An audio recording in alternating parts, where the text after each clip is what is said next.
Hi there, I'm Cody Dodd, and I'm a child psychologist in the Texas Child Health Access through Telemedicine program, and I'm here to talk to you today about childhood trauma.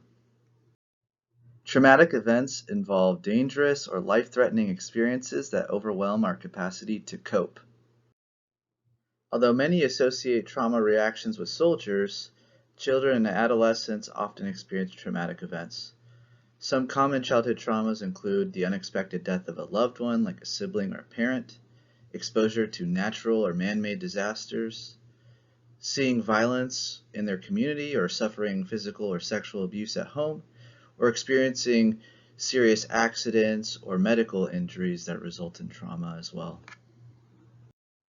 Common symptoms of trauma exposure experienced by children and adolescents includes reliving the trauma through nightmares or flashbacks, avoiding reminders of the events in ways that cause problems at home or school, changes in mood or behavior that might look like depression, anger, acting out, shame, or guilt, and then finally, increased fight or flight reactions. So they might look like they're easily able to be startled, or they're on edge and looking out for danger all the time, or they're so alert that they cannot sleep.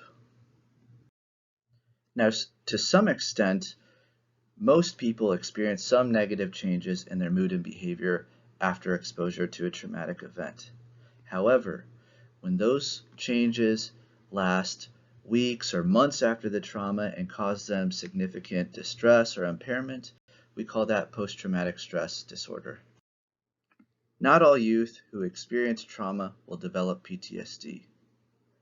Many are in what we call the resilient group, which means that they experience some or minimal distress, but that distress doesn't last past days or weeks after the event. Other youth might experience moderate symptoms, but they show a recovery trajectory, meaning they don't need treatment in the long term. And then finally, the smallest group of youth who experience trauma are those who experience moderate or severe symptoms that don't get better without significant mental health treatment. We see elevated rates of PTSD and other negative reactions to trauma among youth who experience multiple traumas or chronic trauma over time. We also see elevated rates of PTSD among youth exposed to violence or if their trauma involved the death of a loved one. And finally, youth who had pre-existing mental health problems or developmental disabilities are at a greater risk for developing PTSD and other negative reactions to trauma. There are effective treatments for prolonged trauma reactions in children and adolescents. The most well-researched program is cognitive behavioral therapy.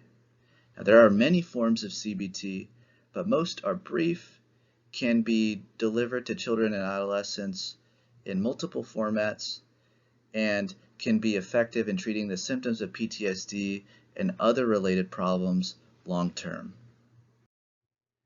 If your student was affected by trauma or is suffering other emotional or behavioral programs, they can receive CBT and other mental health services through the Texas Child Health Access through Telemedicine program.